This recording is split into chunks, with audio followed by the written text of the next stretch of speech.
It's July the 17th, 2024, and you know why you're here, so let's kick this off right and introduce the players. Hey, I'm Jarsar, a WoW esports aficionado.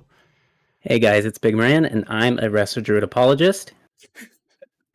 Hey guys, it's Trisab Jake, and I've been playing The War Within Gamma. And today we're joined by a very special guest, Brian Holinka, who was, I believe, lead combat designer on World of Warcraft at Blizzard, now working on a new MMO at Fantastic Pixel Castle. But Brian, I wanted you to tell the audience about yourself. Well, yeah, hello. Certainly, worked on WoW PvP for almost 11 years. Or I'm sorry, almost 10 years, not 11. So it makes a lot of sense to be on this show. First venue into working on WoW was maybe the first 5 years. I was just the lead PvP designer, so spent a lot of time interacting with the community and designing PvP, coming up with new features, making everybody cry with balance or other decisions that we made, and then came back after a year away on another project. Came back and was lead combat designer, which essentially meant I was lead class designer and lead PvP designer for another like 4 years or so. And then, now working as the gameplay design director at Fantastic Pixel Castle. We're making a new MMO, trying a bunch of new things. We're just in prototype stage right now, very early on. This company backed by NetEase, which, as you know, is like the partner who runs WoW in China. We're just,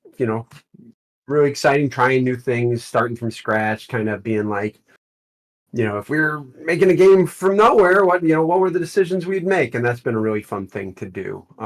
Been making games now for close to 20 plus years. So that's really cool. I remember when I first wanted to get into game design, seeing people who had 10 years and being like, wow, that person's such a veteran of video game dev. So it's really cool to know at this point. I've been doing it for a while. Before WoW, I made three shooters, I guess, 3-shooter games. So it's kind of always in the competitive space for the most part. So, yeah. Cool. Just out of curiosity, because the new game's Project Ghost, right? That's what we're calling it. Yep. Yeah. Is there going to be PvP in it? I think there's going to be some amount of PvP. To be fair, PvP is not like the main focus, right? Like I know there are games out there that, hey, their selling point is world, like real full world PvP, like that's the end game. For us, that isn't the end game right now. It's a part of the game that we feel like at launch will be more like, think about how PvP was in World of Warcraft at launch, right? Like it was actually, you could do PvP, right? Yeah. But it wasn't necessarily the focus of the game, and the parts of the well-established progression systems and ladders, that all wasn't there at launch. So I wouldn't expect our game to have those things at launch either. One of the things we really want to do at FBC is keep the team relatively small and really involve the player base in like what we do. And so part of that means kind of not having, not having everything at the game, that all at once at launch. So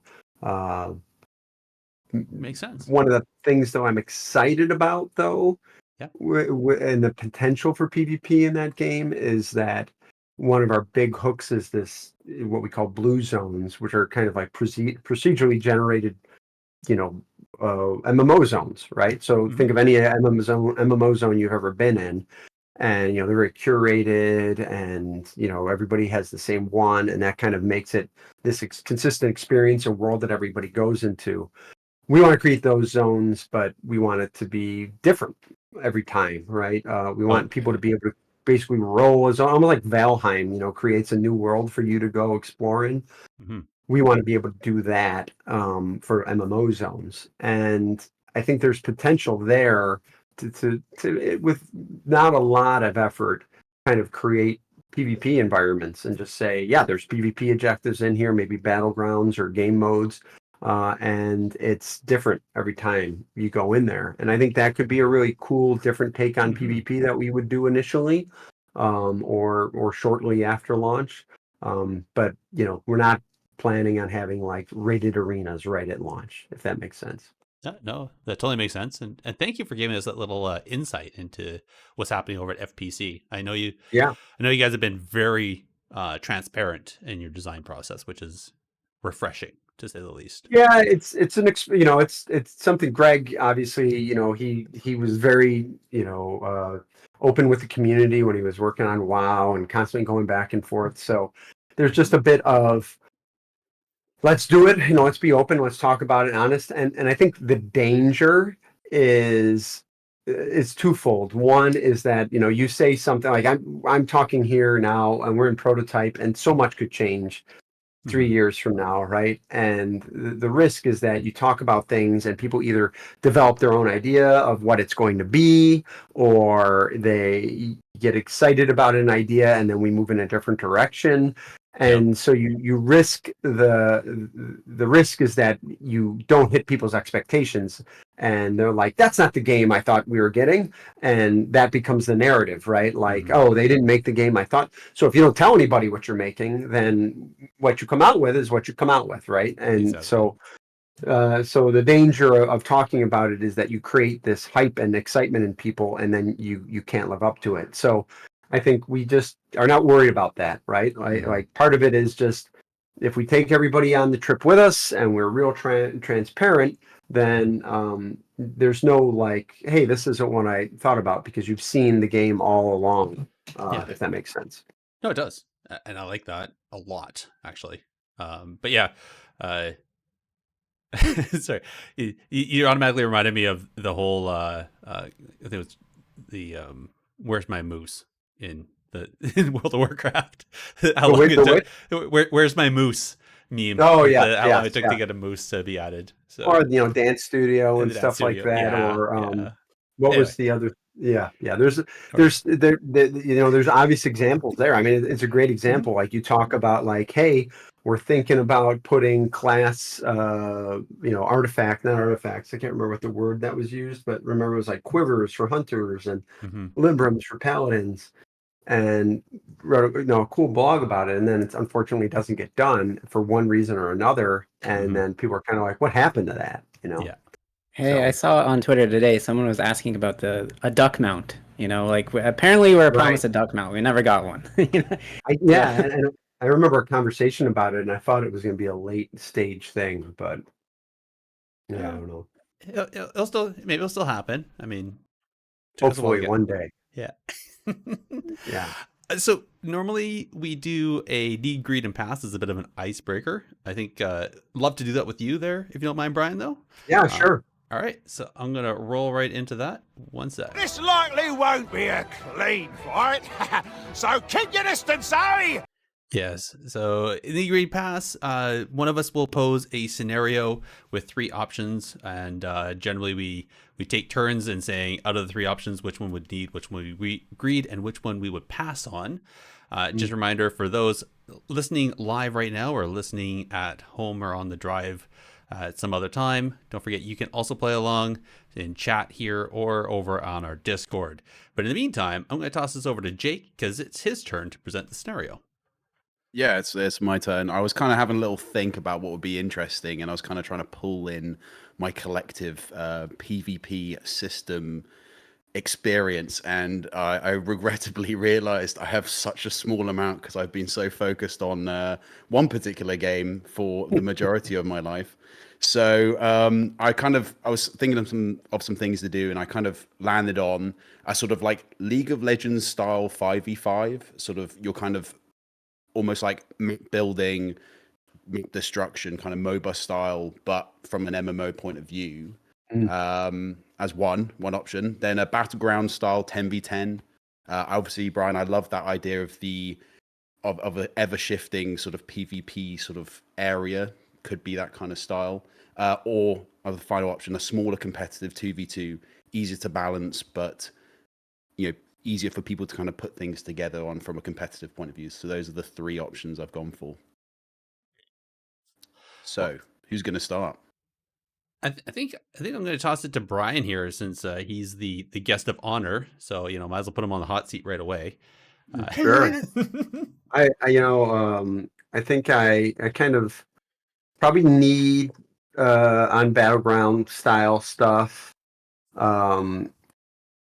Greed on that's funny. Greed on 2v2 and maybe pass on League of Legends style 5v5. So for me, like I just have many fond memories of the things I like about battlegrounds that I've always found appealing is there's this other layer of kind of strategy. It's not just about let's like team deathmatch kill each other. It's like do I go to objective A or do I go to objective B? How do we react? Where do we place people? And even when you're playing solo in like a random battleground or in objective like a game of Battlefield, right? You can be like, I went to this spot and I helped and I feel smart about it, right? And you feel like that, and that's not a difficult thing to do, right? That's just making a decision. And so that's something a lot of people can do. And I think that's why that type of thing appeals to a lot of players because it's not always just about your technical ability and your Twitch ability, but it's just making decisions. So that's why I think that's a very important and fun type of game mode that I like. Smaller competitive stuff, 2v2. I think I think 2v2, 3v3. What's really fun about it is you kind of get your crew, you get your little group, or your partner, and it's a team-oriented thing, but it's kind of parsable. It's not very difficult. It's not noisy. It's 4 contestants. It's not 10, and so it's very easy to kind of play that in a very quick way. I think that can be a lot of fun. League and MOBAs. I think what's very cool about the MOBAs, and I always enjoyed League of Legends. I actually played, but the thing was, I played Dominion more than I played the base League of Legends game. I really loved top-down controls and their class, their hero design, and to some degree. But I never wanted to sit there for 40 minutes. And I did play a good deal of Heroes of the Storm as well. And it was, a smaller, shorter MOBA, and I liked that. But it has these problems. MOBAs have these problems. It's almost like the opposite of like Mario Kart, right? Where you kind of have this snowballing. You can see where this is going to end, right? Like that doesn't happen in sports where like, if you make a 3-pointer, now your accuracy for shooting 3-pointers goes up by 10%. It just plays out flat. And MOBAs just, they are trying to give you that RPG progression in 30 minutes, which is cool. It just kind of means that it's going to snowball. And if you create systems that are anti-snowball, and I know Heroes did this a lot, it feels contrived, right? And I said it's like the anti Mario Kart, right? Because that's how Mario Kart is. Like if you're in the lead, you get the worst stuff.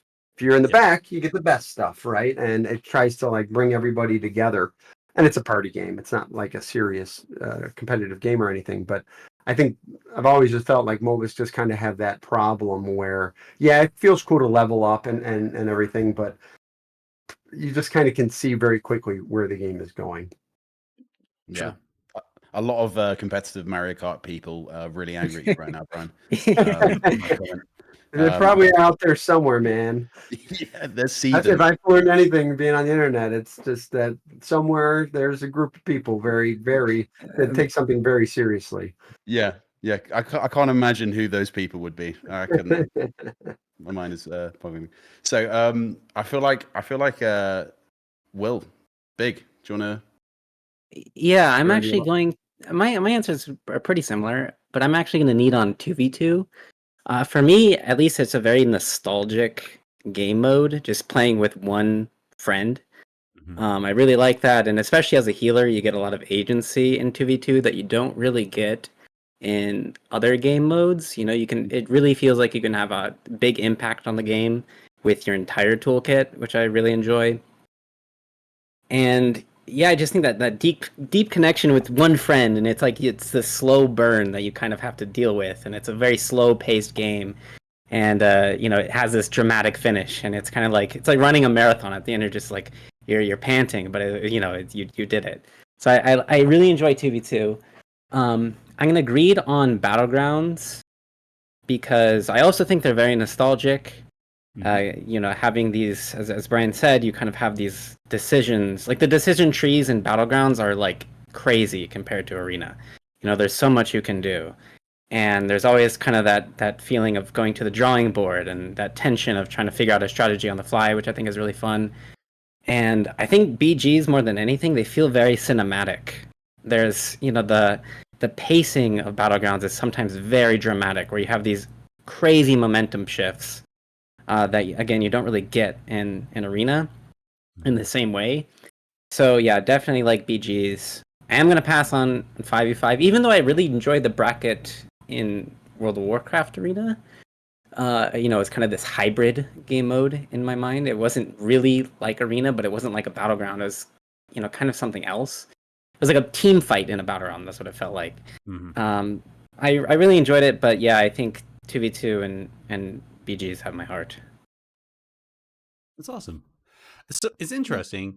I understand where everybody's going with the League of Legends 5v5 style, but I actually want to agree or need on that because I like that idea, how Jake was presenting it, of like the build and then destroy thing, and I think that's one thing.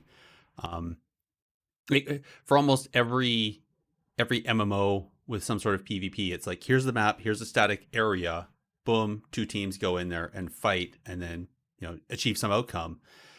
But none of them really have any sort of thing of where you have to try to build something, really, other than and I like that idea of having that, and not just leveling yourself, but like maybe collecting something. So whatever it might be, but getting some sort of resources and then running it back and collecting that to build something up. And I think that'd be pretty cool. So I'm going to actually need on that. And then again, I think everybody knows I'm a lover of Battlegrounds, so I'm going to agree on that because I do enjoy a good Battleground. And that's obviously then I'm going to have to pass on the smaller competitive 2v2, even though 2v2 does have a very nostalgic piece of my heart as well. I always remember doing 2v2 on my Warlock with my buddy. He was a Frost DK in Wrath of the Lich King, and we had no idea what we were doing. We were just going in there and smashing our faces on the keyboard, but it was fun. Oh yeah, I actually have a touching story about 2v2. Oh. So in BC, in TBC, I played with a friend of mine named Rain, who I met on my server. He healed me in 2v2, and I became friends with him, and he kind of became like my mentor in life in some weird way. And I met him for the very first time at his own wedding. I got invited to his wedding, and yeah, so I met one of my earliest Arena partners at his own wedding. It was really cool. I appreciated that. That's awesome. Yes. Wow. Those are the connections I love about this game. Well, about MMOs in general, but yeah. One of my 2v2 partners as well was kind of just saying to me literally today that I think he says he thinks he talks to me more than he does his own partner, which is hilarious. But yeah, so my decision. Gareth, so you're right. Like with the well, I'm just curious. No, I mean it's so great. I think we always talk a lot about how friends are made in MMOs and in WoW in particular, in my experience, but certainly in MMOs in general. And it's always a magical thing. I mean, you guys just gave 2 great examples. I've never quite experienced it myself. I had more of like, oh, I have a real life friend, and they invited me to a guild, and then I played with these people, and we, became friends through that, but never just kind of like organically meeting a stranger. And That's a thing that gets talked, and especially in PvP, which is so aggressive, right? It's Mhm. such an aggressive kind of format that we're always trying to discover. I mean, designers, we're always trying to discover how to make that happen, like almost how to make it happen more. So I'm very curious, whether it's for you all, other instances of people you've just met in the game and how you met in the game, or and like were there things about or in the game that kind of just made that happen? Because that's a magical moment that like we want to promote, right? Like we want to make that Mm. happen and kind of create that environment where it does. So always curious about people's experience with that. Yeah, it's. I think it's friendships forged in the fires of hatred for a very specific other class or something like that. I definitely think I bonded with some people over demon hunters, but anyway, yeah, I could go on about that one. So yeah, I mean, yeah, it's great when. In fact, actually, I'm fairly sure a lot of people have met their significant others through WoW as well, which is great. I don't know how many people met through PvP. I'm fairly sure there are people that have. I've seen that happen. It happens for sure, for sure. But that's good. I was going to say if I was going to ask you, Brian, if you had the experience yourself, but obviously if you haven't, then yeah, I'm sure you're surrounded by people working on games, and therefore your kind of interactions will be the people that you work with most of Yeah, the time. a lot of especially when I started working at the company, I almost spent most of my time playing with people I worked with. But and I'll tell you that, I mean, that's the thing about that team, and I don't know that people really know or appreciate this. Like that whole team plays the game like all the time. Like everybody's playing. They play the game, and that is not the case universally in the video game industry. That like your entire team plays the game religiously. I'm sure there's some other instances of big games that do it, but it really is something special about that game. But the so I would play with some people who are friends of theirs, or Mhm. a lot of the people that work on the class team, the PvP team, they have connections to the esports scene, and so I would stumble into games with folks from the scene, and that was always weird. But Mm, yeah, no, for sure, that makes sense. I It's, think it's really special when you do that, when you do have like those connections for sure. I just want to point out the fact that Brian just completely torpedoed the meme that we've had for years that the devs don't actually play the game. Yeah, yeah, for So sure. No, I I know, think I'm sorry. But they do. They do. I don't know what to that was say other awesome. than they do. Oftentimes the thing is they'll have the same complaints. Like you'll have people, coming into your office to complain about these things, and then you'll have an hour, conversation about it. And there, are various reasons that you can or cannot make changes. So, Mhm. it's a game development team is like any other team, right? Not everybody is of one mind or one opinion. You're all working together. It's just like any other job or company. Mm, yeah. I think some games also have been around long enough that there were people that started playing it when they were younger and eventually Yeah. grew up and wanted to work on said game Yeah. and end up do. So like why would you stop playing said game if you've been playing it Yeah. since you're 10 years old, you know? So And the funny thing is, for me, I had played uh, up to Lich King, and I was playing Lich King, and my guild was on Lich King, and we're trying to kill him, and we're doing pulls of Lich King, and then my oldest son was born, and I stopped. I quit WoW because I was like, I got a kid, I don't have time for this, and I didn't play all the Cataclysm, and then the job opportunity came up, and so I all of a sudden rushed and had to like play the end of Cataclysm just to kind of catch up on the game again. So I had moved off the game, but yeah, Wow. That's a great yeah. excuse. I'm sorry, honey. I gotta play WoW. It's yeah. my job. It's But very quickly it became this like like a big huge amount waste of time and the best thing I ever did. You know. that's awesome. Yeah. That's awesome. No, that's Um, good. That's good. I'm really glad you interrupted me, Brian, for that because that's honestly the best news to hear all that kind of stuff. So I've really enjoyed that bit.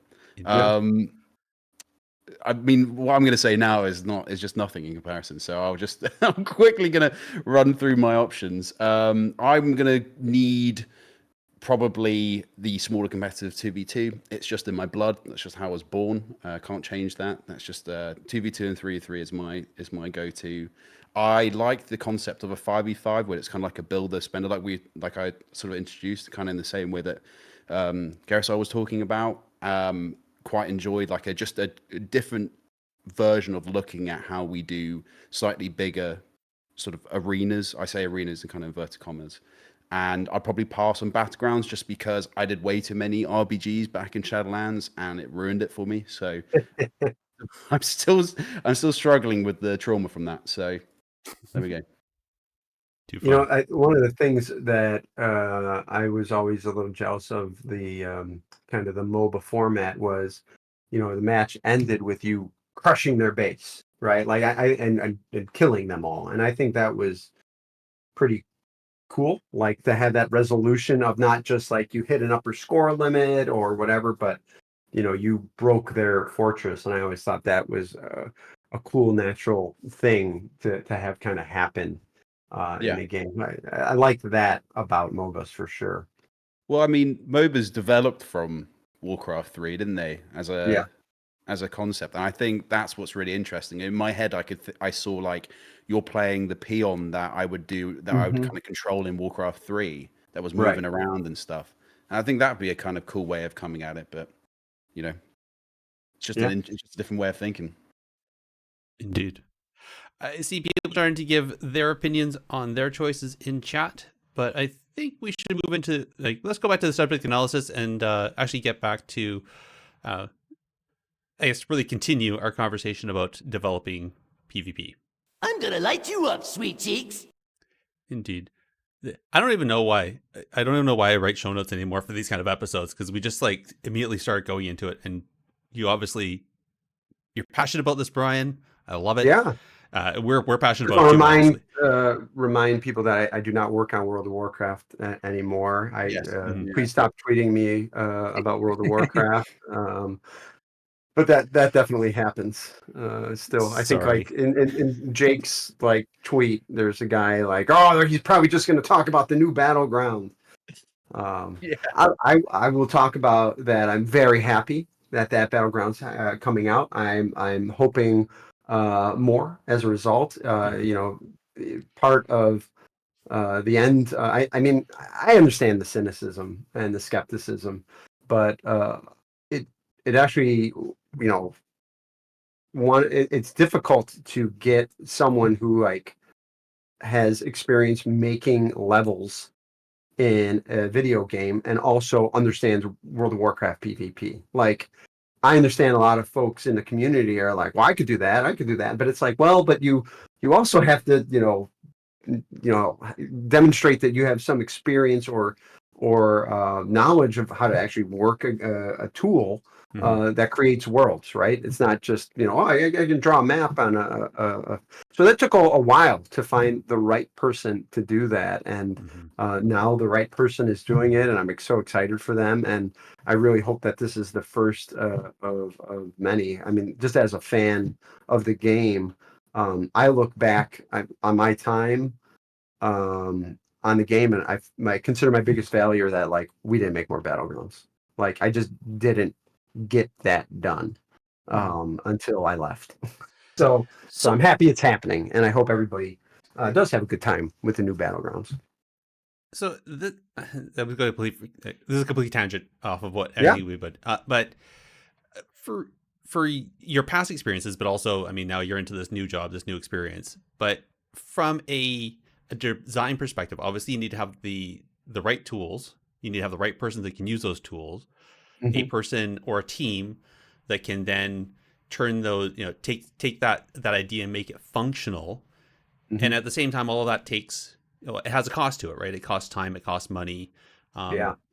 So I think, and correct me if I'm wrong, but generally, it seems like the way game design is is done today is run like a project where there's people that are focusing on the amount of scope, there's time limitation, there's a budget that's been put to it, and eventually stuff starts to run out and decisions have to be made, right?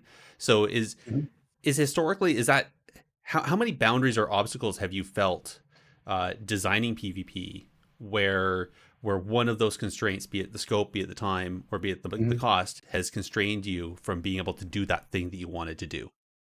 Yeah, I think when you kind of consider like making an MMO, probably the one of the biggest costs is creating the world, right? And the world's really the star of the show, right? When you're in an MMO, whether it's Final Fantasy or World of Warcraft or Elder Scrolls Online, when a new expansion comes out, you're excited to go to the new place, right? Like, oh, there's new place and a new enemies and new stories and new adventures.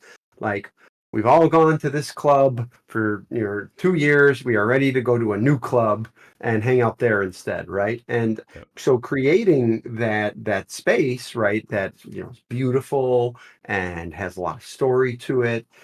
It takes a lot of different people with a lot of different skill sets to do, right? Like you have what are called world artists sort of world builders. So those are the people who are literally in a tool kind of sculpting the terrain, right? Like they're saying there's a hill here and there's roads there, and they're working with the narrative designers to say, what are these parts of the world that we're creating, right? Like what is the story here? Who lives here? And those sorts of things. And then you have world artists who have to come in and they're going to make it beautiful, right? Like they're going to put trees in the right place. They're going to set lighting. They're going to do a great job texturing the terrain and all those things.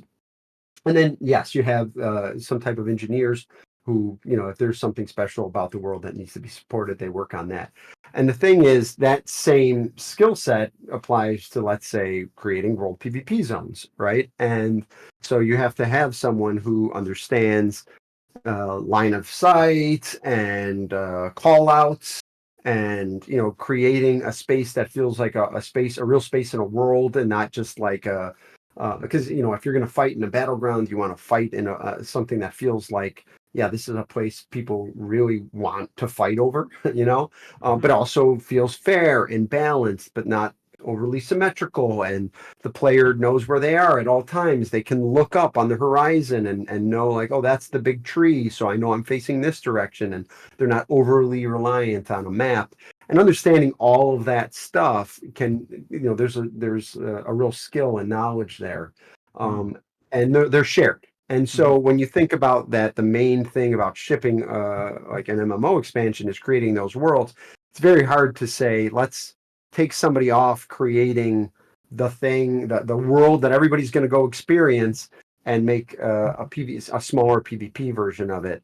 It just isn't as high of priority, right? Unless someone decides it's a priority. And so that was always a very difficult thing, is that, hey, 100% of the people are going to experience this content. We've got to make sure that's terrific and nails it, right? And so that was always kind of the challenge. Awesome. I feel like we could talk about this for hours. I wish we had like a whole day to do this. I know, Big, you have some very good questions though that you've been I think patiently waiting. Related to sort of community expectations about game design is obviously balance, and I think balance is obviously a difficult thing. And I had just one particular question about balancing certain specs versus other specs in games. So sometimes there are specs or classes or characters that have like a really high skill ceiling, so they're a bit harder to pick up, but they also have, they're harder to master, but they also have a high skill floor, so they're harder to pick up. And maybe something like Sub-Rogue is an example in WoW PvP, where in the hands of a really, really good player, the toolkit of a Sub-Rogue is amazing. You can do a lot if you have a lot of game knowledge. You can have high impact on the game. Now, if you aren't as proficient, if you're new to a spec like Sub-Rogue, it's going to maybe feel a bit weaker to some more brawler type melee who can just, press W and swing their axe. Yeah. So this presents like a balancing problem. Do we balance it for the high end of the ladder, who is doing really well with this spec, and that means would it possibly mean nerfing it, or do we buff it for the underperforming lower end? Like, how do you resolve that problem? Yeah, I think so. I would say in a perfect world, like a new MMO, because what's really I think hard about like WoW in particular is just 20 plus years of history and player knowledge and like where the classes are at and and how attached to one spec or another players are. It's just a super tough problem, right? Like everybody may be attached to a very specific spec on their class, and let's say whether it's sub rogue or arms warrior or havoc demon hunter, and like I think a lot of attachment in WoW is more fantasy driven than a lot of people in high end competitive or high end PVE want really appreciate. But like the real appeal of playing classes of World of Warcraft is just like the awesome fantasy of like this is the character I want to be and I feel so good doing it.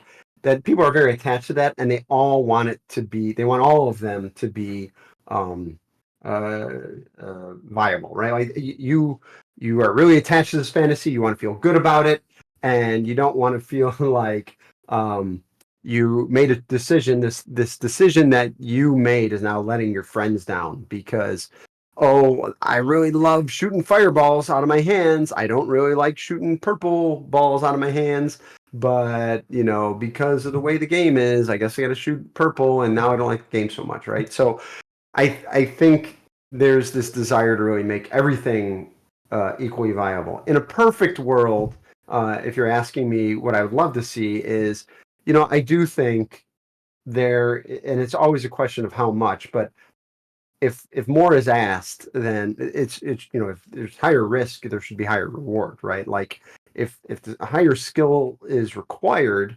then the payoff should be higher. There was always like Sub Rogue is of course the example of like we would look at Sub Rogue just blowing people up, and the question was always like, well, how much did they have to do to make that happen, right? And it was always a pretty complex, hey, you have to hit all these things at the right time, and when you do it, bam. And versus other cases where it was like literally somebody just pressed two buttons and they do an equal amount of damage. But like if you're telling me you had to set up something over 8 seconds and hit the buttons in just the right order, and when you did it, there was a huge payoff, like that's fun. But the problem is the person on the other side, all they really see is look at this one, entry in the combat log that says, 250K or whatever. And so that creates problems. So I think the long answer to the question, I think, is that in a perfect world, when more skill is required, I think it's totally fair to say there's, better, maybe that's just what it takes to be at the highest end requires making the choice of the very high end class, right?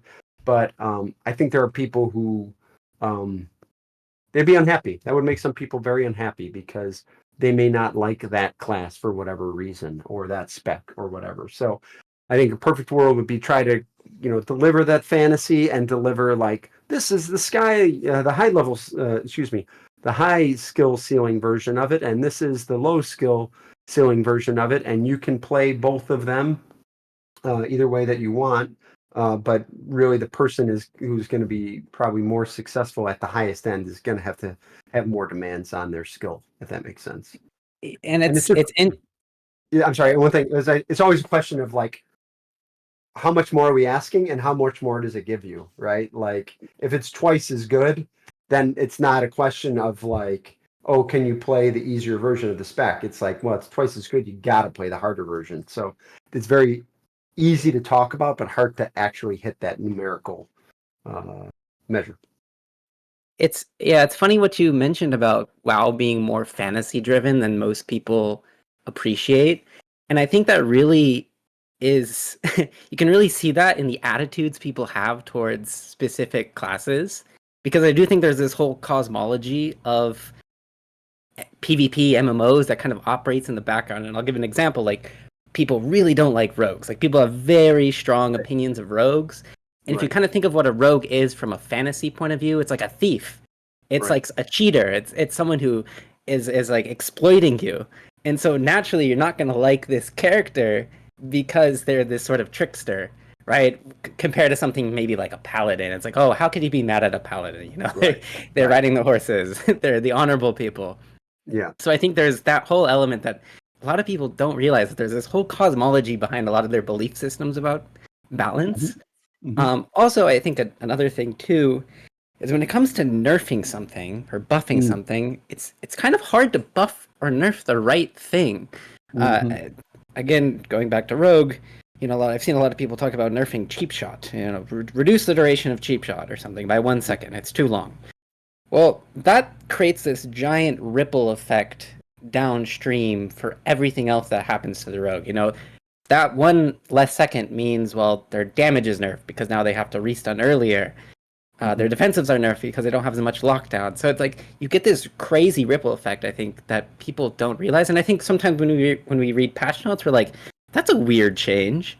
But sometimes maybe that weird change is like the best, at least most like, or least destructive change. Would that be maybe a good way to view it? I think so. I mean, the challenge with rogues is always they have this toolkit that's amazing in PvP, is not as amazing in PvE. Their damage is largely tuned around being equal in PvE, and so that meant we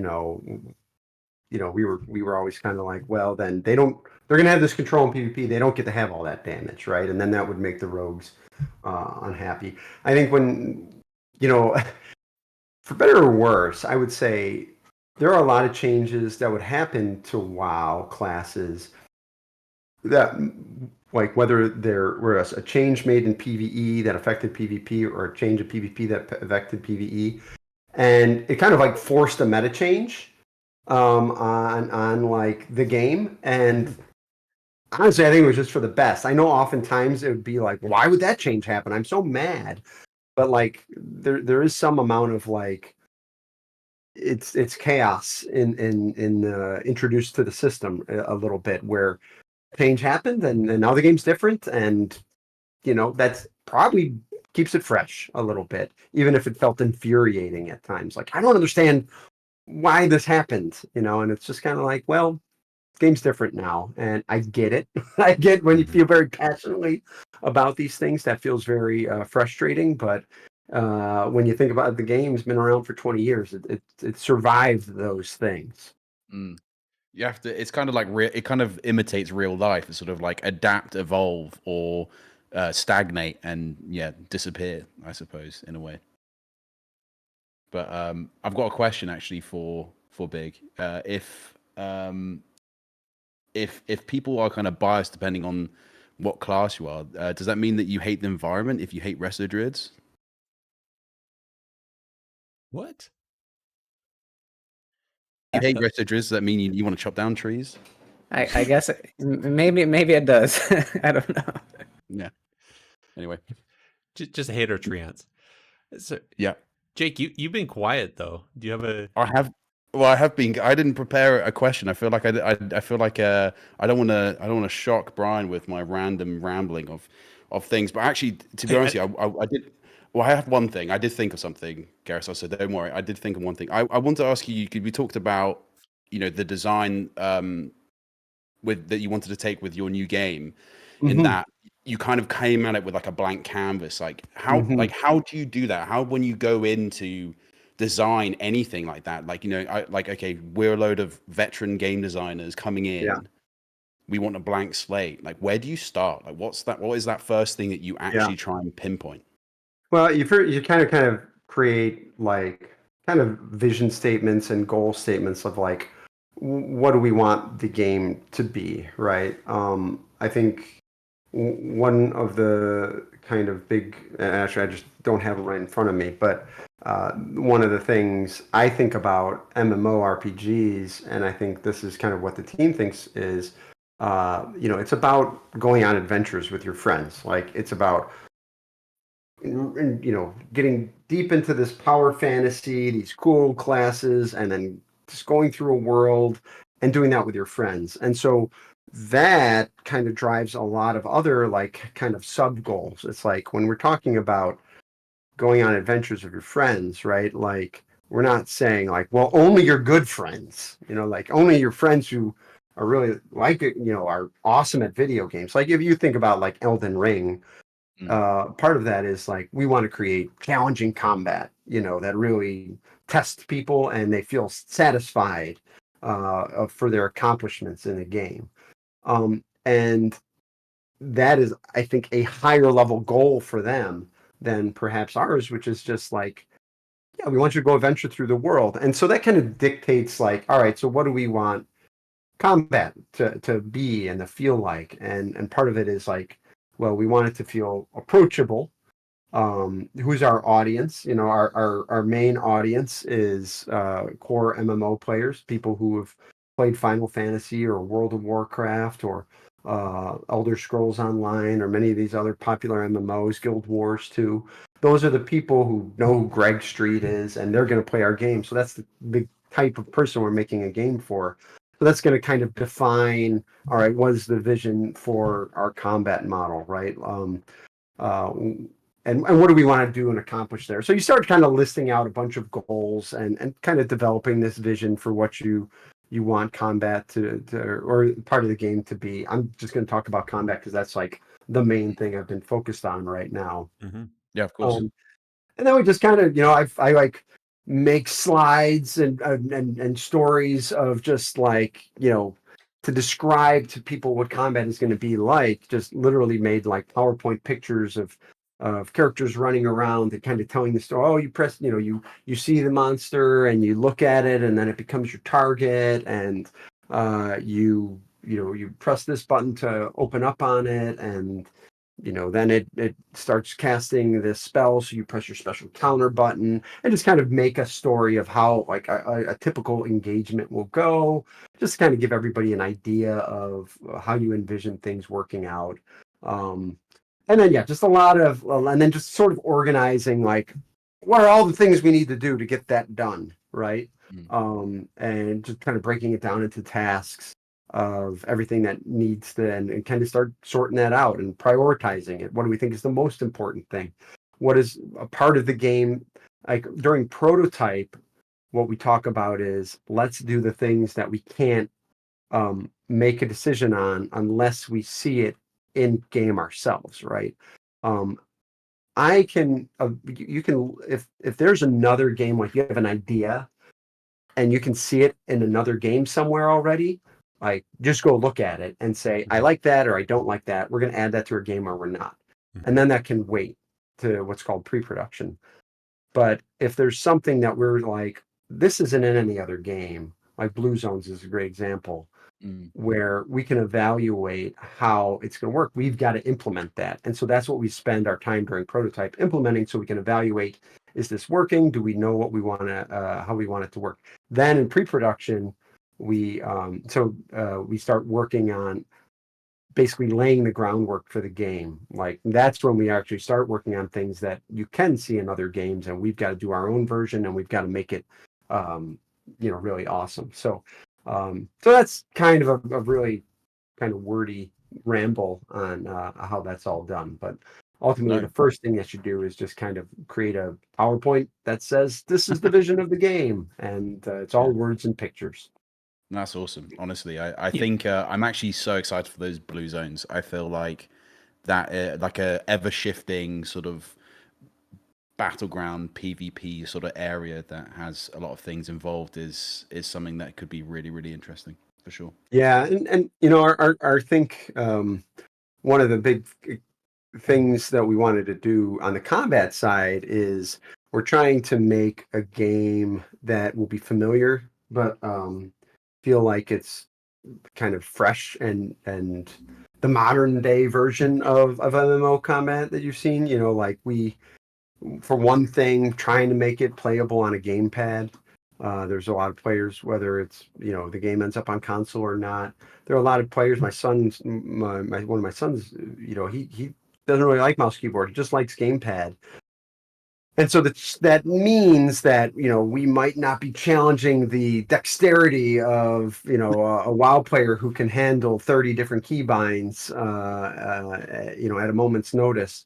And so we've got to find other things to fill it in. Like if you don't have to make this, 30x decision tree on what you're going to do, what is filling your time? And so a lot of things we've been spending time on now is really sorting out what are the different options that you can have, like interacting with the world and positioning, and do we want line of sight to be a thing, or it's more important? And but there's just it's a lot.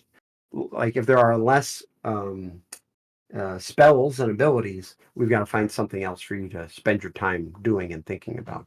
Yeah. So very much a Demon Hunter friendly game then. Yes. Yes, Uh-oh. absolutely. Yes. Good. They're very Well, happy as far as I can tell. There's two things. One, rolling back, Brian, you just gave me a new version of what death by PowerPoint means. So Yeah. I like That's it. I like absolutely it. right. Rolling in and leaning onto what you just said about your kids and thinking about like today's young gamer Yeah. seems to, like, again, very into the mobile space, very much in the pick up, play and drop. Yeah. It's a lot of the gamer space that they seem to be drawn into, Yeah. especially ones that have, perhaps low dollar cost but high time cost. Um, how is that, like, because again, Yeah. leaning back to what you played World of Warcraft, right, the very beginner days, you said, and like Yeah. it was fresh and new. It took a great take on a bunch of other MMOs at the time, built on the good things, made other great systems, brought these huge communities together. We had huge guilds. People were running around the world and chatting to each other across the countries, and it was fabulous. Mm-hmm. And I think that we're really well with the mind space of the gamer at the day, but now everybody's into the solo space. So how do you make an MMO with a solo, a solo gamer? It takes somebody who's willing to, to then build a community, build into this worldview, but then also want to go past that PvE world that everybody first gets enticed by to then want to PvP. Yeah. That's a very, very big Well, question, I know. it was. I think I may have to come back and ask for clarification on the second part of bringing them from PvP to PvE, from PvE to PvP. But on the first part, I think what is pretty interesting, when you think about when WoW came out, like Facebook wasn't a thing, Discord wasn't a thing, like you didn't have that online space that you have now. So to just like AFK in the city was like no big thing, right? Like you would do that and just like maybe you watch, do something else and just chat with your friends. You kind of wanted to be there. Like that was your way to be online and connect with people, Totally. right? And now I just feel like people just have so many other ways to do that if they want. So it's more about actually doing things. And when I see my kids, I have a 13-year-old and an 11-year-old, and I think kind of in the I feel like kind of in the 9 to 12 time frame, like in that age for them. Minecraft or Fortnite, those were the big the games for them, right? And what's kind of interesting, at least about Minecraft, I feel like, in some ways it's it's almost like, well, what if you could have an MMO that was private? Like because you could bring as many people as you wanted to a Minecraft game. And but you're once again going on adventures with your friends, right? Like that. And some they just times did it in creative mode. They didn't always play survival. They did all these different things. And so they were still online hanging out, right? And I feel like when we've actually done some studies looking into like, oh, what do these Fortnite players think of MMOs, right? Like if they hear the word MMO, like one, they just think like there's such a reputation that like, oh, that's a game you just like poop sock, right? Like you're playing that. If you play an MMO, you got to sit down for 4 or 5 hours to play. Like that's kind of their thought about it. It's also that it's for old people, like you and me, graybeards, right? Although I know that young people do play it. But there's that, it kind of has that stigma a little bit to it because like, yeah, you can jump on and play a dungeon in World of Warcraft or an arena or whatever. And you can do it in like the same amount of time that you would play a Fortnite match. Like absolutely. Okay. So it's weird that that lack of understanding, but to get to that content, right? What do you have to do? Well, you got to level your character up from 1 to 60, Yeah. and that's something that takes a super super long time to do. So Mm-hmm. there's always that real challenge in MMO design of like players want their time investment to matter, and they also want to get through that time investment as fast as possible, right? Like almost rendering it meaningless. And that is a very and that time investment is important for making your character and your time feel valuable and making your character feel more powerful. But at the same time, if you want your friends to come in, the time investment that's like a blocker to accessibility in a sense. Not in the sense of disabilities, but in just the sense of getting more people to play the game. Yeah. I think the second part of your question was about like bringing people from like. Do you want to talk about? Yeah. How do you, how would you entice let's say a young gamer, Yeah. let's say in the 12-year-old, gets into the game. They start loving the character, so they go through that whole class fantasy, create that bond with their character. Now they get to max level. Unless they are, introduced into PvP along that pathway, generally it seems like they're now max level, and then the immediate, that is the leveling dungeons. Maybe you hear people talking about the raid, so that's in forefront of mind. Mhm. Like unless PvP is as part of that pathway, that journey to max level. Yeah. How do you entice that person to then make that leap from running dungeons and running raids, or doing the PvE content, to hopping over to doing world PvP or instance Right. PvP?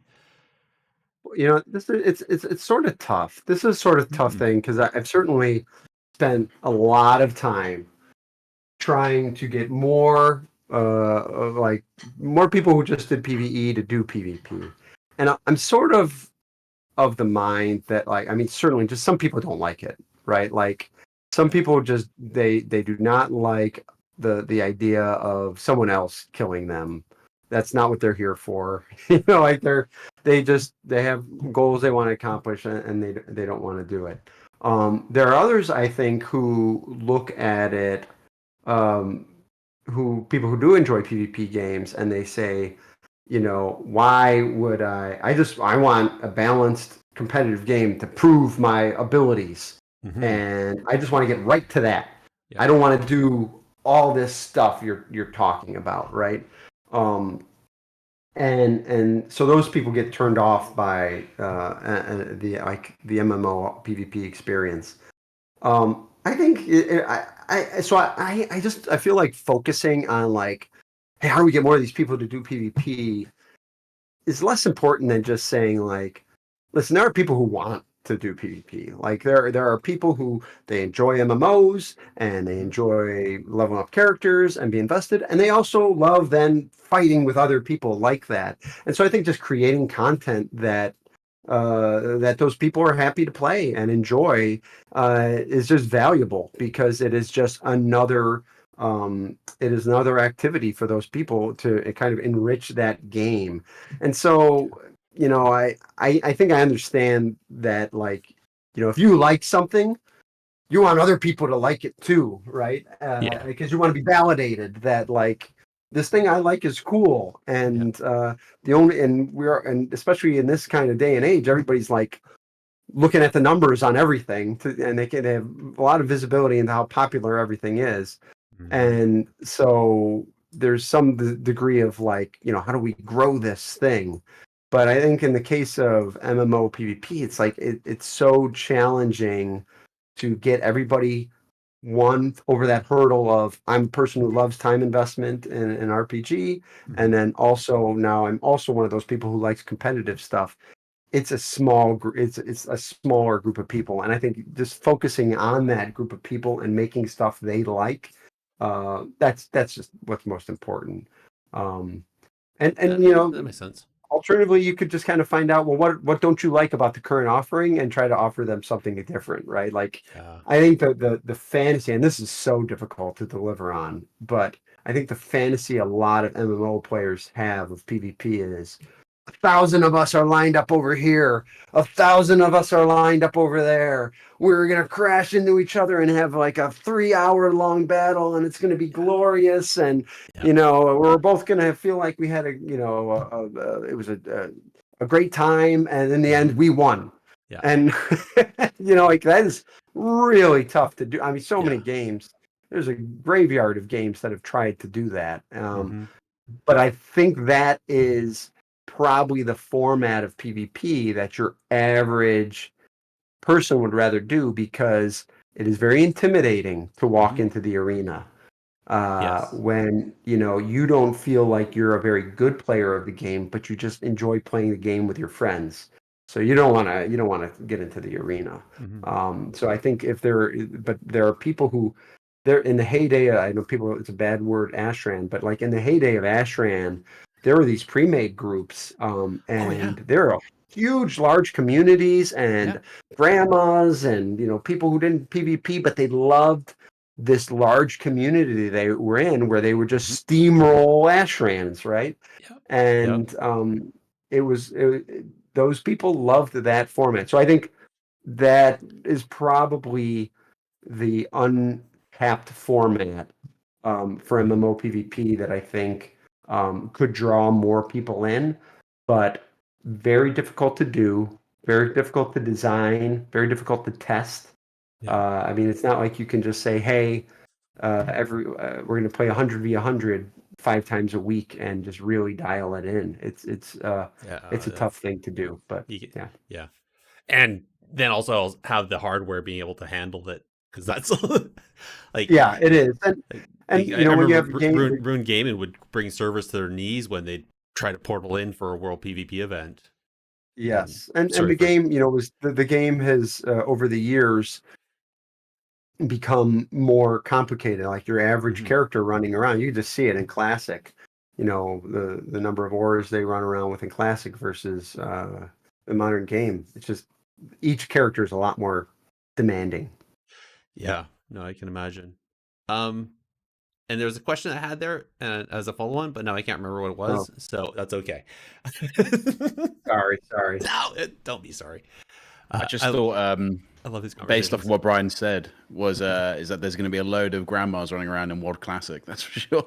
running around Ashran, I Indeed. do destroying see everything. there is a Oh, question in the chat about hard splitting PvP from PvE balance, oh and what that yes. does to what it does to a game. So I think it's a reasonable thing to do. I think the challenge is, someone understanding like how their character just plays, right? And the risk of like I hit this button, and my expectation is that it does twice as much damage as my other button. Hmm. And then I go magically just into this other game mode, and now that's not the case. And for those people who are in the high end and very invested in the game and are looking at it on Twitter all the time, like they're like, "Good, I understand that." But for the average person, and there are a lot, like there are a lot of people who are not super highly engaged. Like, it's jarring. Hmm. Um, One of the things that I firmly believe in is that numbers largely, uh, I'm speaking against myself here, but like a lot of times people don't know, like big numbers, they just don't even know. They're just not really tracking the numbers anyways, right? So like if the number's 20% lower, they're like, especially if there's variability, like maybe I crit, maybe I didn't, maybe I have a damage mod on me, maybe I have, there's just 5% variance in attack. The numbers are all over the place. So if they kind of get reduced, in a PvP setting, that's okay.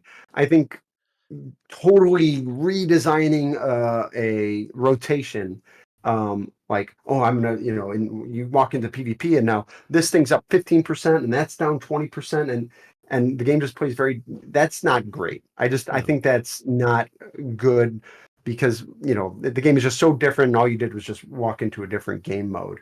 The things that I would put my foot down on were certainly cool, like a cooldown, right? Like if something had a 60-second cooldown, it's got to have a 60-second cooldown everywhere, because that's the rhythm of the game.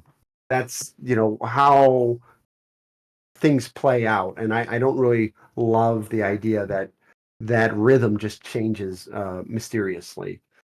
So I think that would, yeah. Oh. So how do you feel about cooldown reduction then? Like reduce a cooldown Yeah, just in PvP? so let's say you Is have it like a PvP specific like piece of gear that you're equipping, or just like magically? um either be it Like like rogues, for instance, Yeah. outlaw rogues, when they spend combo points, they reduce the cooldown of their abilities by the number Right. of combo points they spend, where cooldowns become variable. Yeah. But that's Because it's in the definitely class proven to does, be right? very strong. It's definitely proven to be very strong in PvP, where if Oh, you can okay. reduce a cooldown, that's, no matter what Oh, it is, it feels really good always. gotcha.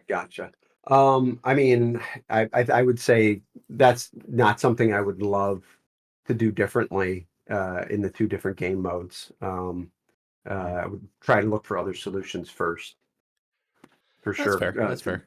You know, Sorry, yeah. I just I know with a lot of PvP players, there's the ones that I've talked to so far, which is again all based around Warcraft, but I think this goes for a lot of other games, where if there's a big ability that has a cooldown that could possibly damage, that a lot of players like to have an opposing ability to defend against it.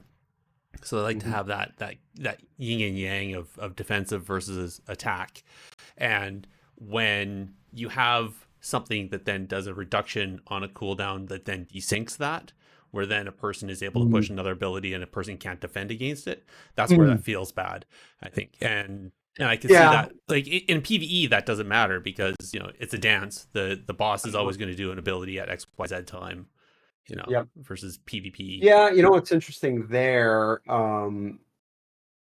I guess I have two thoughts there. One is, I remember a time when the kind of cry, the universal cry was like, every game is scripted. Every game feels like it plays out exactly the same, and largely that was because the cooldowns all lined up, right? Right. And so having some variability in the cooldowns and that kind of disrupting that, as long as it feels like players have an impact on that cooldown kind of mismatch, I kind of feel like that would be desirable, right? At least in You that. But think I so? understand that, like, oh yeah, I don't have I had a thing, but like really in PvP with cooldowns, what you're hoping to have is this kind of, which we don't, which you don't always have, is this kind of ability to bluff, like when and try to pull out the cooldown and then feel like you're at an advantage. But yeah, certainly that particular mechanic, I can see why it's challenging, but Yeah. it's also one of those things that, like, I feel like these things sort of happened in WoW a number of times, where, like, yeah, this was how this class always played, but now they're good. And so now that particular mechanic is in the spotlight as like, well, this is too good. And it's like, well, it's been that way for like 3 expansions, but I get it. Now Oh, they're strong. I don't know if that's the case for Brian, you're everyone. speaking my language right now, because as a resto druid for the past God knows how many years, 18 years, I think. Yeah. people right now are complaining about Cyclone, and it's like, man, Oh yeah, don't change that. That's been my bread and butter. But it's funny because no one really complained about Cyclone too much back in the day. But it's like now that druids are really good, it's like, well, here's this thing, like yeah, take it absolutely. away. Yep. No, that will happen, and that happens a lot. And so I think one of the tough things about balancing any game, and anybody will tell you, is that there's kind of like objective data, and then there's just like kind of community perception management, right? In the end, you could we can look at the data and say like, well, actually, we're looking at things and it's totally balanced, but players have a perception that things are one way, and it's largely driven by the data they have in front of them. The example I always would give is the healer, number of healers in battlegrounds, right? Like that became like a big point of contention at some point. And it was like, well, all of a sudden we had to fix this problem that had been in the game for 15 years, but players had became really fixated on. They have one healer, or they have 3 healers. We have one. This is unbalanced. And who knows how good any of the players are, or it didn't matter, right? Like the only thing you could really look at objectively was they have 3 healers. We have one. This is unbalanced. Yeah. And so whatever you kind of provide to players, like another example is healing, right? Like it's on the scoreboard that this paladin healed himself for this much, and my warrior can't do that. Well, how much damage mitigation happened, right? Like from defensive stance, like just reducing all damage by 5% over the course of a match. Is that tracked anywhere? Does anybody look at that? Nope. No, right? And so since it's not on the scoreboard, there's a fixation on the data that you have, and that kind of drives player perception, right? And so you kind of have to act against that, right? Act with it. And so when things like this happen, I think you have to kind of evaluate, like, all right, is Cyclone really a problem, or is that just something that's special and they've always had it and it's special? And we've worked around this in the past, and that sort of thing can kind of you just have to decide when you're going to stand your ground and when you're not. But I think it's very it can always be very dangerous to make, especially in a game that's been around for a long time, to make changes that something is so beloved to people, because people are pretty attached to that stuff. Just like we talked about, they're attached to their class. So there was a producer who would message me about deep freeze, every chance she could get. She wanted deep freeze back, and just an issue of like, it's something we took away that I felt pretty passionate, and y'all can blame me for deep freeze.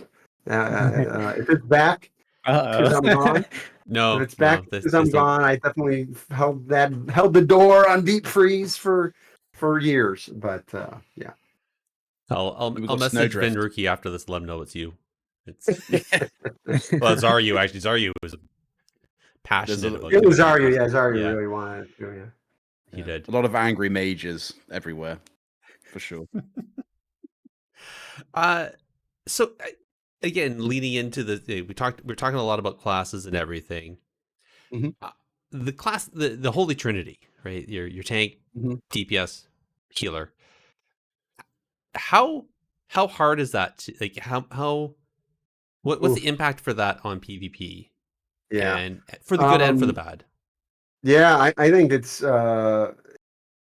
it's very tough. I think hero DPS is great, right? It works great in PvP and in all formats. If you just had DPS and healers, I think the challenge, because we're actually talking about this a lot in our game, about kind of the roles of tanks. We're going to have tanks, we're going to have healers, we're going to have DPS or damage dealers, right?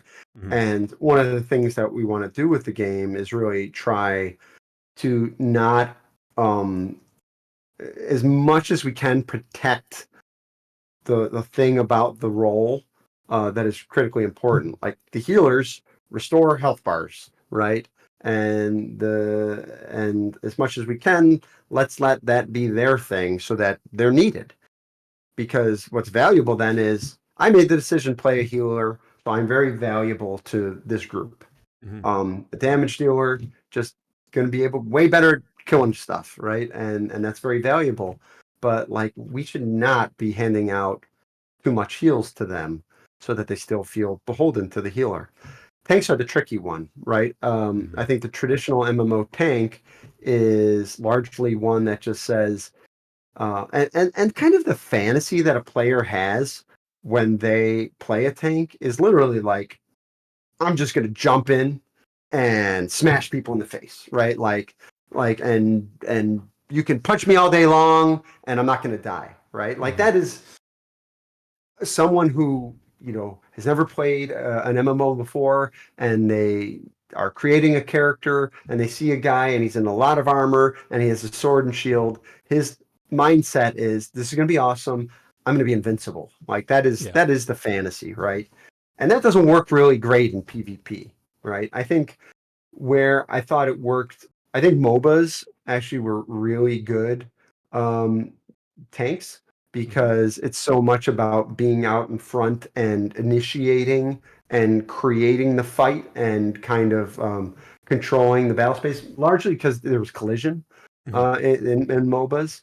And so even whether it's in PvE or PvP, we are trying to dig into how does our tank interact with the monsters? Is there an evolution? Is there something new we can do with tanks? We can always just say, you deal damage and then the monsters, have an aggro bar and they just basically, whoever's highest on their aggro table, that's who they fight, and tanks just deal more aggro.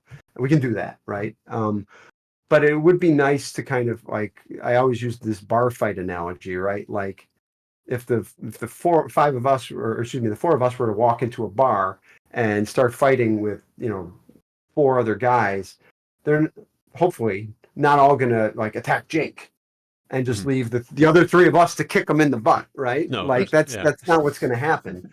We're probably gonna square off 1-on-1, right? And maybe even by size, right? Like when the Avengers fight Thanos's minions, right? Like the Hulk and the big Thanos dude, they fight each other. And so is there something more analogous to that we can do with tanks?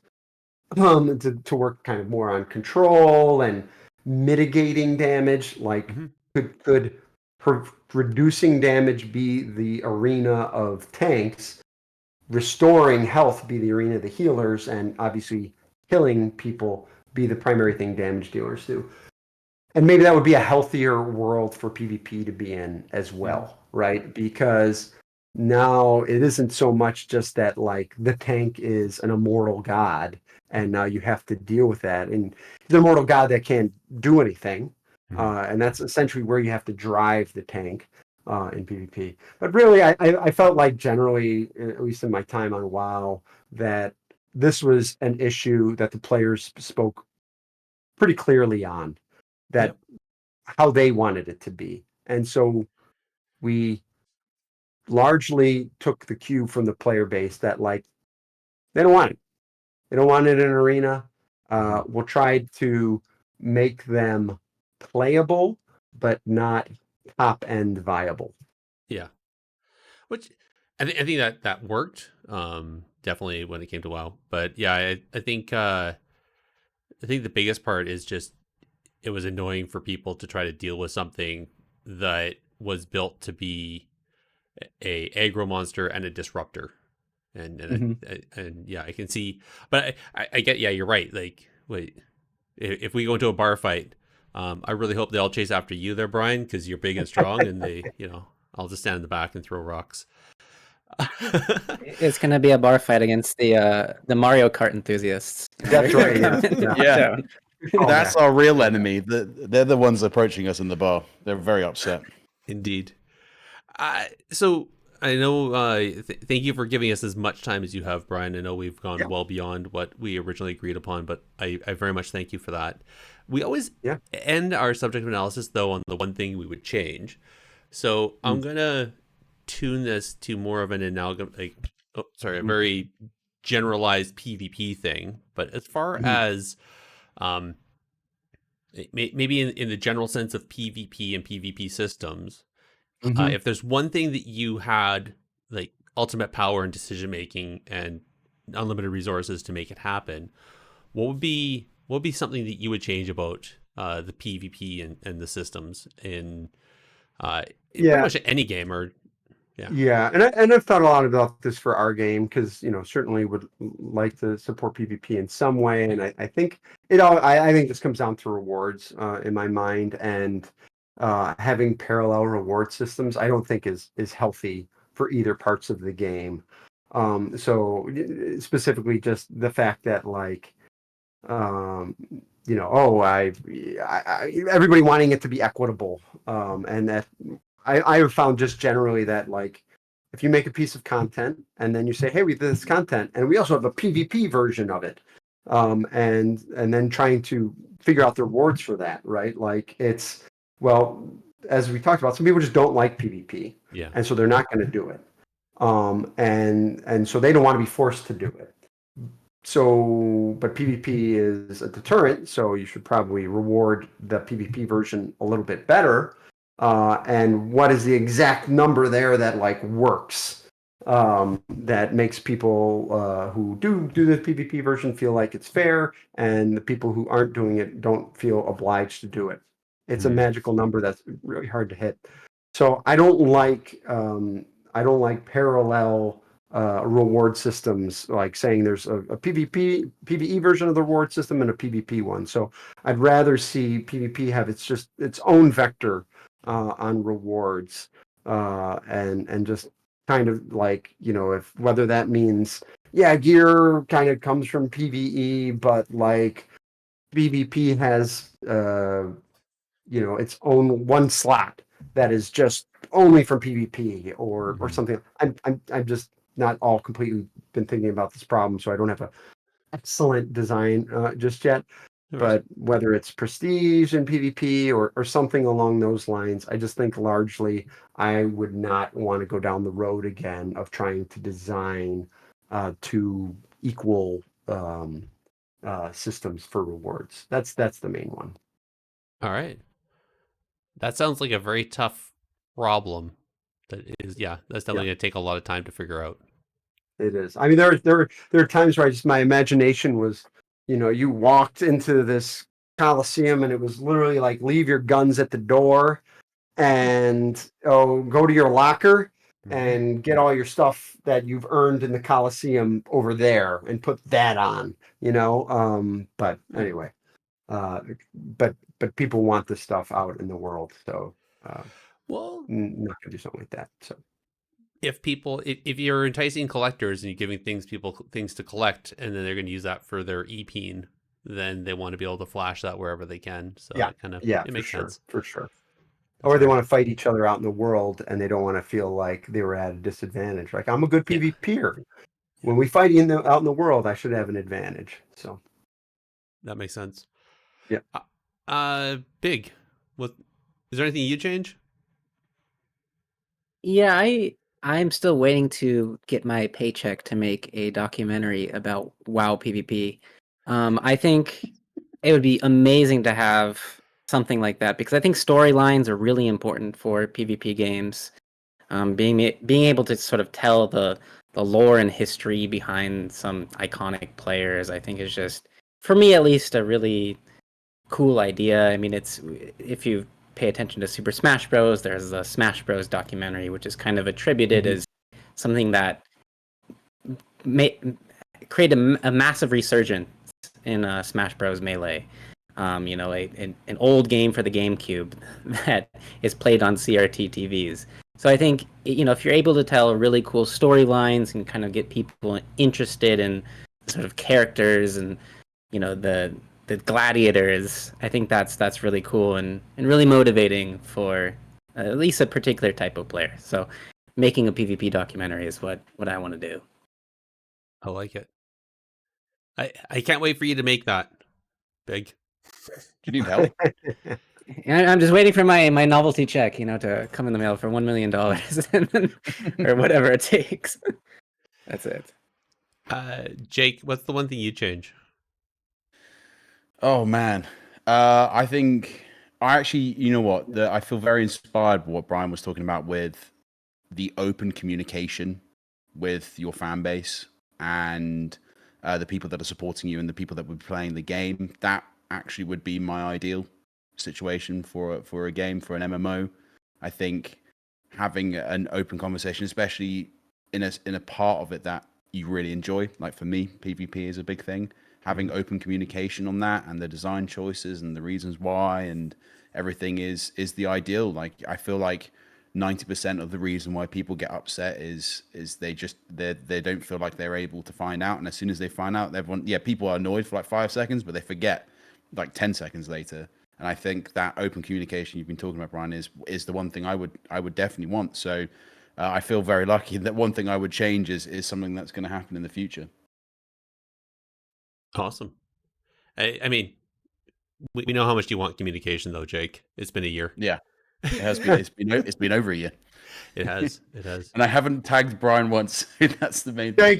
Thank you, Jake. Yeah, That's it's a tough it's a tough thing to do and do well. I understand people's desire to have a lot of communication.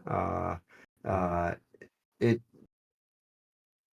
the period of time that I did it early on, I think it was like kind of like you said in Greg's tenure, and so he was kind of setting the precedent of like, yeah, it'd be really, we're going to talk to the players. I think towards the end of it, I was having like panic attacks, trying to Really? to put yourself out there and be like, hey, I'm trying to make this thing better, and everybody be like, all right, now it's that person is the fixation, like they become fixated on you, and a lot of times it's out of your control. Like you can't make some changes because the game is so driven.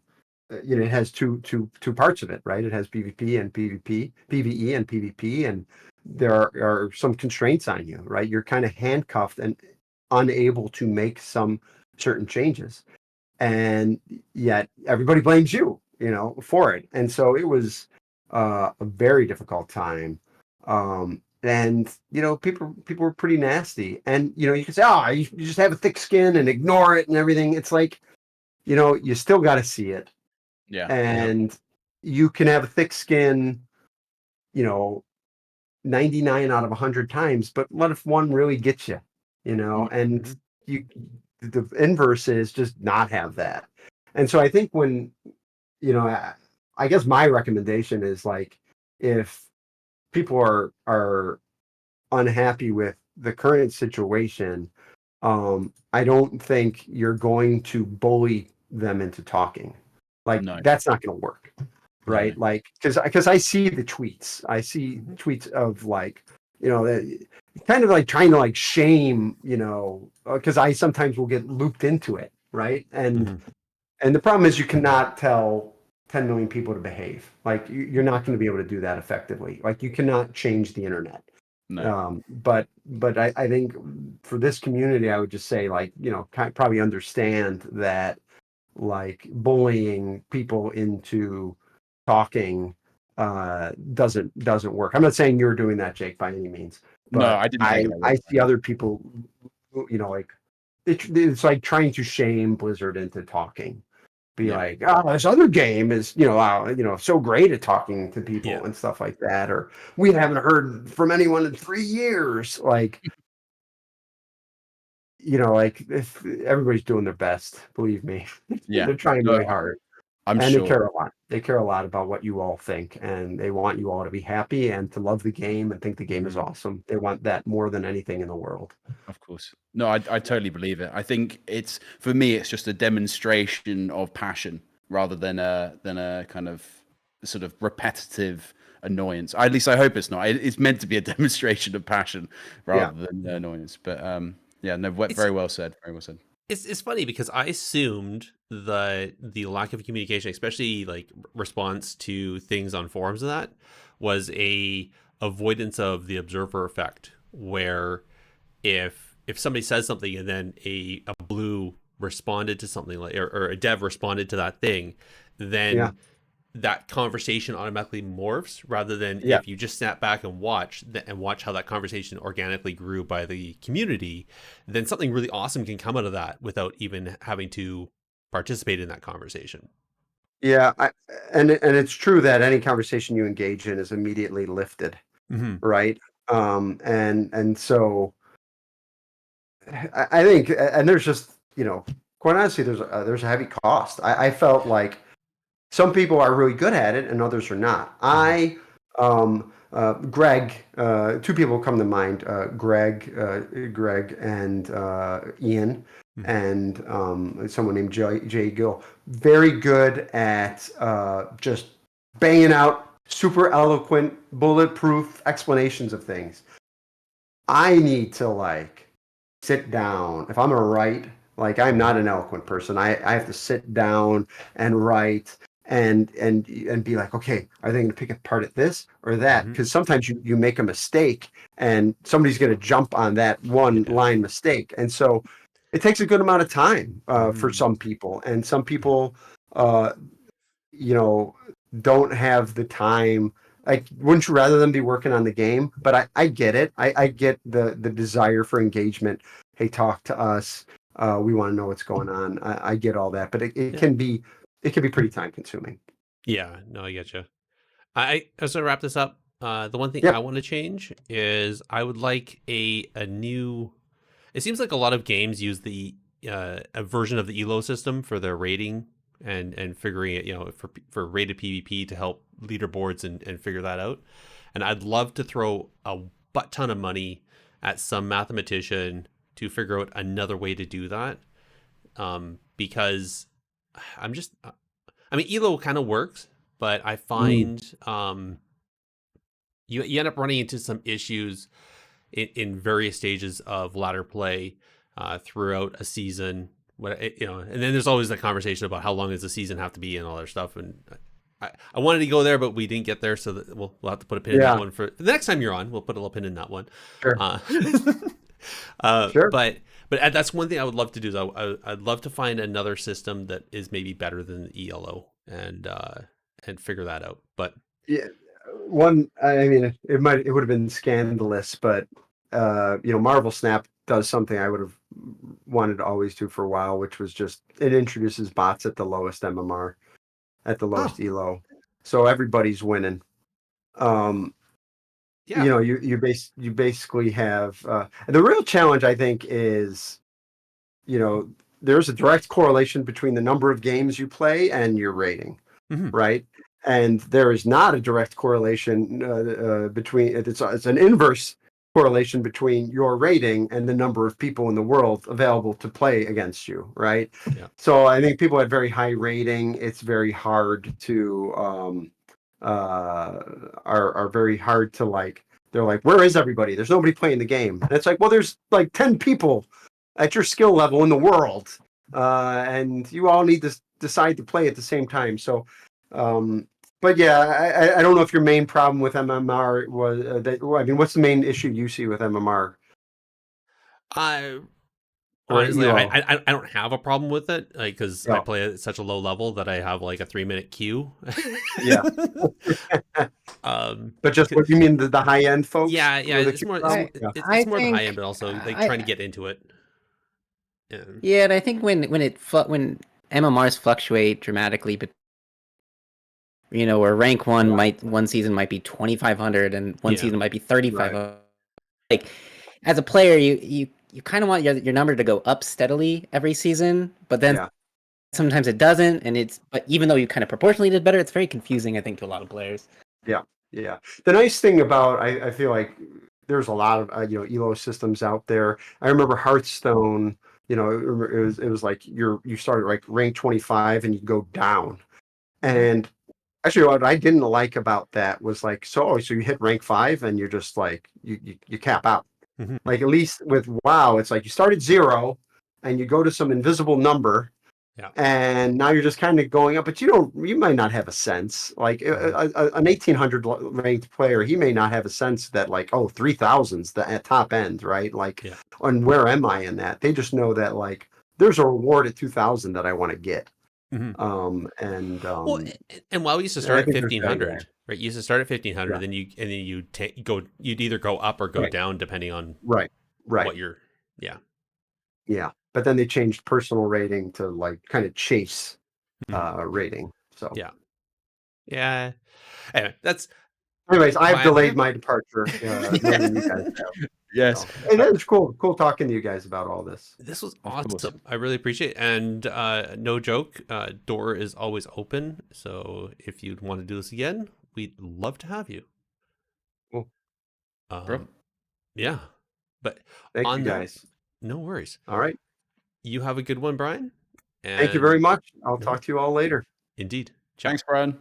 All Bye. right. Bye-bye. Yes, yeah. Wow. There we go. Indeed. Wow. That was a great conversation. Oh my goodness. That was. It's you know what? I think I speak for all WoW players currently listening, either at home or live or everywhere in the world. Like Brian Holinka is like the person, at least for PvP and combat design, is like the person that has like either fought for your like the thing that you want, or has been someone that you've kind of interacted with massively over a period of time. And it's such an honor and privilege to be able to kind of actually just sit down and chat as like a one-to-one, like a regular human being.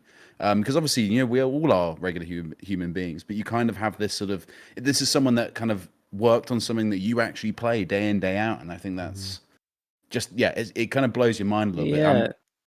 Got rid of my FOMO that I had from And I this.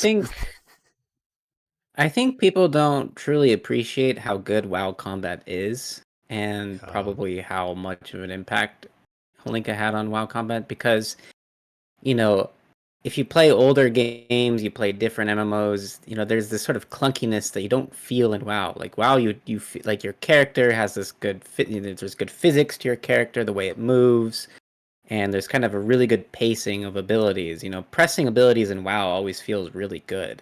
And maybe you get frustrated at things that happen throughout the game, but I mean, never have I felt like when I'm playing my character that I'm having a bad time pressing the buttons. Mhm. And I think it's really hard, or it's really easy to overlook that when it comes to WoW. Is just pressing the buttons feels good, right? Rotations have gotten better over the years, more complex and kind of more involved, and even a meme spec like Wrestler Druid, I have a really fun time playing, even though I'm pressing the same buttons every game. There's sort of this rhythm that I really like. So, I think Brian was probably a huge part of developing that for WoW. As the lead combat designer, right? Mm-hmm. Well, and making sure that the classes mesh together and everything. Like he was so high level above it.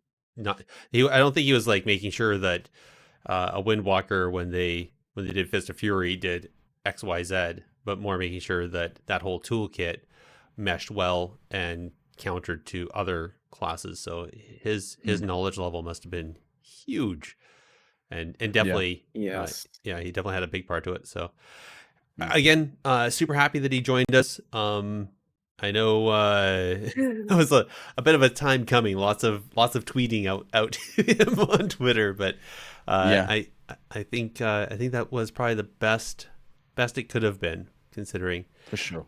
I think let's just run into the outro of the show. First, we'll do the events and some news, and then we'll say goodbye. Here we go. Get in there and fight! Stop hiding! Well, PvP events. So the only upcoming PvP event that I'm aware of is the global finals for the Mythic Dungeon International Great Push event. So that's the top 6 teams, top 3 from Group A and top 3 from Group B. And that is going to be happening this weekend. And they're going to be battling for a prize pool of $200,000 US. So if Group A and Group B were any sort of indication of what kind of competition this is, like it is so high level. Even in Group B, Echo Guild, didn't get first place, which they've historically done throughout every gameplay they've done. So it just blows my mind. Some of these dungeon pushes, like we're talking like an aggregated time over 6 dungeons of a minute maybe between group 1 and group 2, which is actually like, that comes down to seconds per dungeon, and they're pushing like 21s and 22s. It's just nuts. Yeah. Anyway, so if you're into that, enjoy it. Yes, I know it's PvE, but it's fun. Oh, and thank you, Lithy. Dungeon Dojo International will be happening soon. I don't know when. So if anybody knows, tweet it to me or go to our Discord. Let us know, and we'll happily shout it out if we'd like to do that. And upcoming PvP news. All right. Who ordered up an extra large can of whoop ass? All right, so for PvP news, we generally like to start off talking about hot fixes. There hasn't really been a lot for PvP. Well, I mean, I guess Season Discovery PvP maybe, but I haven't really seen anything for... There was a lot of hot fixes, or I'm sorry, balancing things that happened on the beta today. A lot of stuff. Yes. I think that I know the build just went live. It was supposed to go live yesterday, I believe, but I think the maintenance was more than they expected. So, but now it's up. So there's a lot of stuff, a lot of changes to the beta today. Indeed. I wasn't really prepared to talk about that, but we can. How dare you? How dare you, Garrison? I thought I was under the impression you were always prepared. Always. Nope. Illidan has proven that wrong a number of times. Okay, so if you want, we can talk. I know one thing that came up was the self-sustainment for tanks is being reduced. I know that was talked about specifically on Wowhead. And I think so for PvE it makes sense, because I know, like, if I play my prop paladin, I can run into a dungeon, and unless I'm doing something really stupid or an ability goes off that should have been countered, generally I'm not, the healer's not really healing me most of the time. Half the time they're doing damage, which seems a little bit weird. Yeah, it's so strange because a lot of people are freaking out about this on Twitter, and I don't really know why.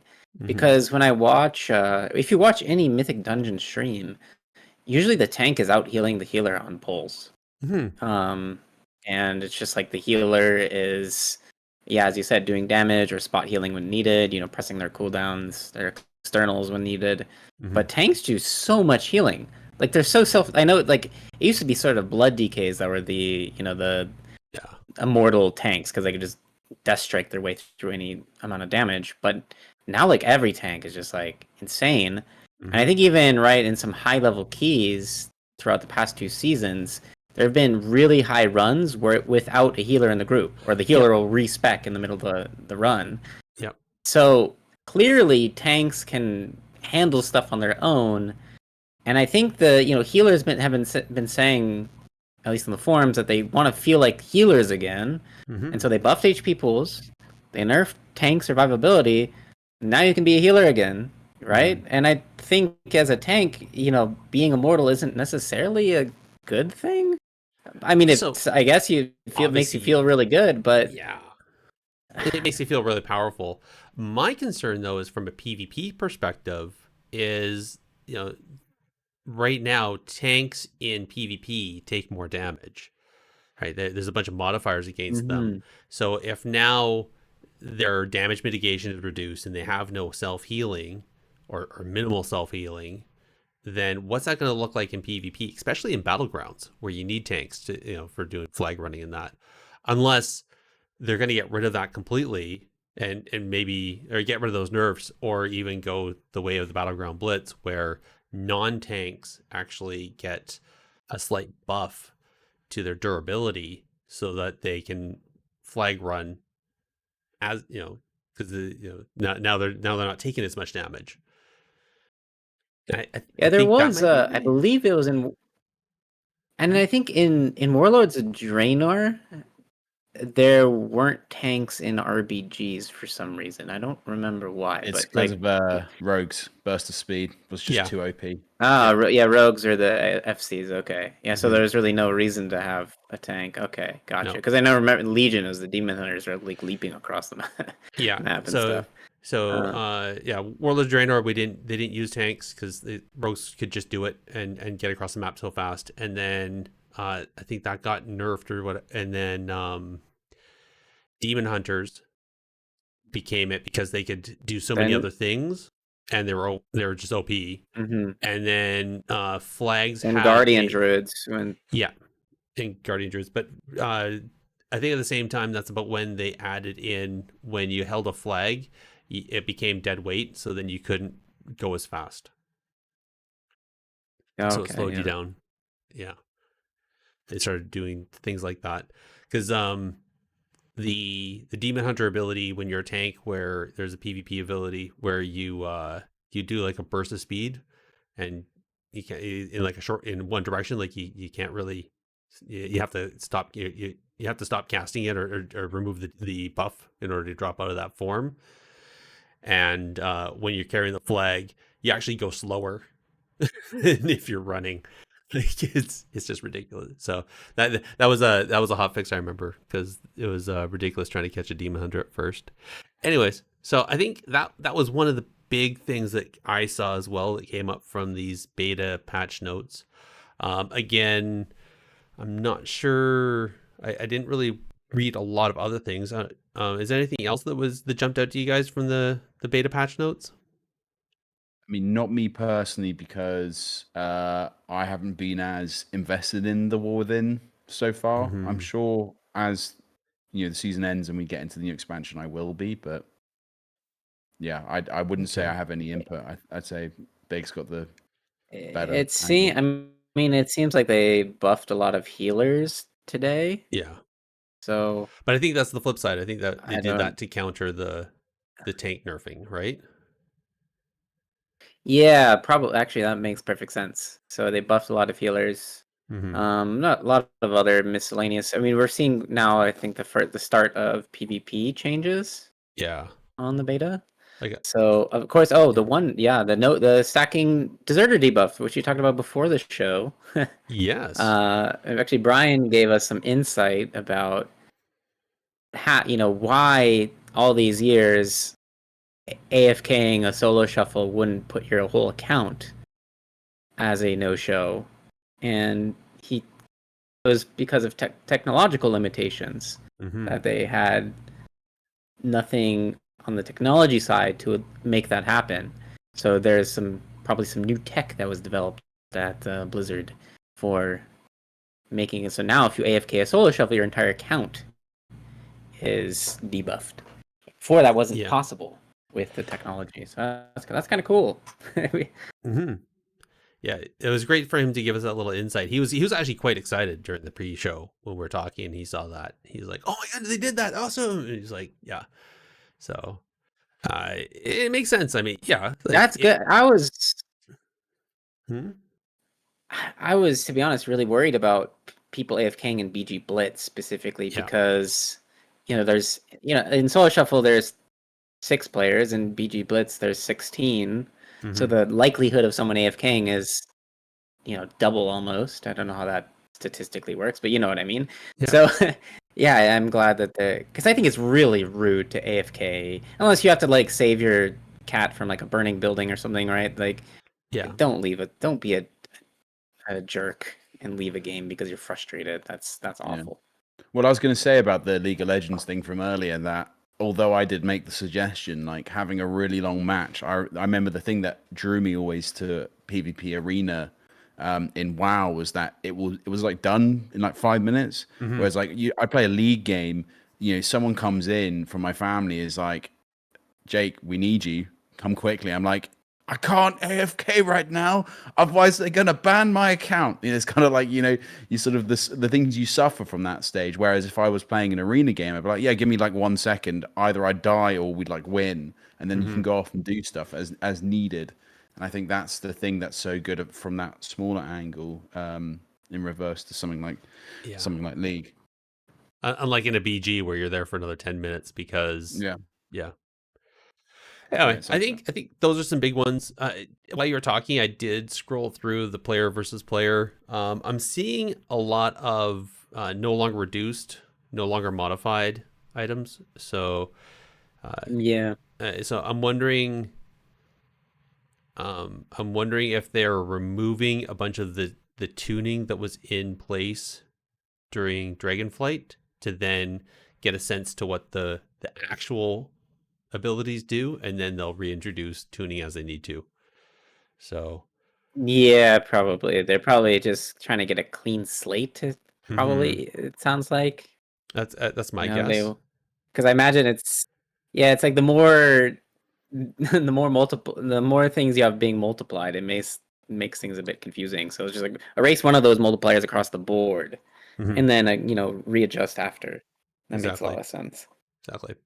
I think the one other piece of news is kind of news, but there's a new team trying to form. Well, it has formed for the War Within AWC, and that's going to be Prev, Drizzy, Cubsy, and Nick, the Rogue, have joined forces. And Drizzy made a tweet looking for sponsors, so not sure what that if they've gotten somebody or not. Hopefully they did, but either way, I think that is going to be a powerhouse of a team come the War Within. Yeah, Yeah, Yeah. agreed. Massively so, yeah. I think Trill was talking about it on stream. He was Oh, was scared. Well, if Trill's Yeah. scared, then there's something there. Yeah. I wonder if we'll see, Rogue versus Rogue, see some mirror matches. That'd be pretty cool. All right. I think on that, let's do some shout outs and then we'll do the outro. So on to you, Big. Anybody you want to shout out?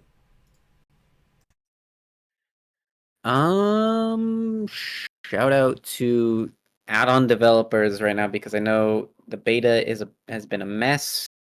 And shout out to everyone who's been keeping their add-ons up to date for the beta. It's been very helpful for me to test the game. That's a really good shout out.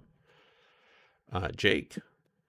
I'm just gonna shout out to everyone that's been very supportive of me in the last couple of weeks or so. I'll leave it at that, but much appreciated. Obviously, both of you as well, much appreciated. So thank you to everyone for that. Yeah. My heart broke when I heard that news. So I feel No, I appreciate all the support, honestly. yeah. I think for shoutouts, I'm going to shout out Brian because not only did he join us today, but he also subscribed to the channel and gave it a Prime, a Prime Money. subscription. Yeah, so I'm sure Bonus Roll will enjoy that little bit of money since ultimately it's I think the whole production thing is a net loss for those that run it. So every little bit helps, but I'm sure they'll appreciate that. I know I appreciate it. PvP finally coming in, giving them the money to bonus roll. They get their bonus bit of cash. You're welcome, team. All right, Big, can you roll us out and tell everybody where they can find us? Yes, I can. You can find us, or contact us rather, directly with a tweet to @technically_PvP, or by an email to technicallypvp@gmail.com. You can also join our discussions on the Bonus Roll Productions Discord. And you can visit the Bonus Roll website to find the podcast directory with us and many other great shows at www.bonusroll.gg. This directory also has a review system, so head on over there and tell everyone what you think of your favorite shows, including our own. Indeed. And links for everything we talked about are going to be in the show notes, like always. I want to thank you all for listening. We'll chat with you next time. Good night, everybody. See ya.